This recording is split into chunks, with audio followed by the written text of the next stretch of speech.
ഞങ്ങള് ഞണ്ടിനെ ഇങ്ങനെ പിടിക്കുന്ന വെച്ചാൽ നമ്മളെ കോഴീന്റെ കുടലില്ലേ, അത് കയറുമ്പിൽ കെട്ടിയിട്ട് അത് വെള്ളത്തിൽ പൊന്തിക്കാൻ വേണ്ടിയിട്ട് ഒരു ചെറിയ കല്ലിന്റെ വെയിറ്റ് ഇട്ടിട്ട് അത് ഈ തോട്ടിലേക്ക് ഇടും. പിന്നെ പ്രത്യേകം ശ്രദ്ധിക്കണമെന്ന് വെച്ച് കഴിഞ്ഞാൽ വെള്ളം കയറ്റത്തിന്റെ സമയത്താണ് നമ്മൾ ഞണ്ട് മടയിൽ ഇറങ്ങിയിട്ട് ട്രാവൽ ചെയ്യുക.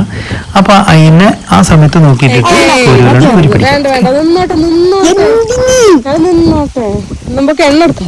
എണ്ണയോ? ഞാൻ വിചാരിച്ചു ഭയങ്കര ചോപ്പ് കളറൊക്കെ കണ്ടപ്പോൾ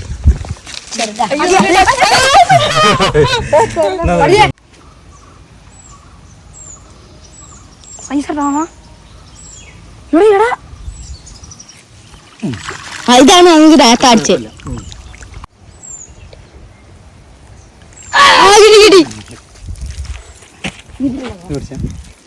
നമ്മൾ ചൂണ്ടിടാൻ വന്നപ്പം കണ്ടൊരു പൂവട്ടോ. അത് എന്തിന്റെ പൂവാന്ന് അറിയാമെങ്കിൽ നമ്മളെ കൂവേന്റെ പൂവ്.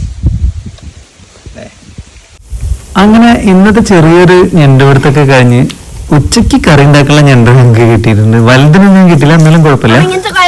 അപ്പൊ ഇന്ന് ഞണ്ട് കറിയും കൂട്ടിയിട്ട് ഞങ്ങളൊരു ഫുഡ് കഴിക്കാൻ പോവാണ്. അപ്പൊ വീഡിയോ ഇഷ്ടമായിട്ടുണ്ടെങ്കിൽ ലൈക്ക് ചെയ്യണേ. Okay families.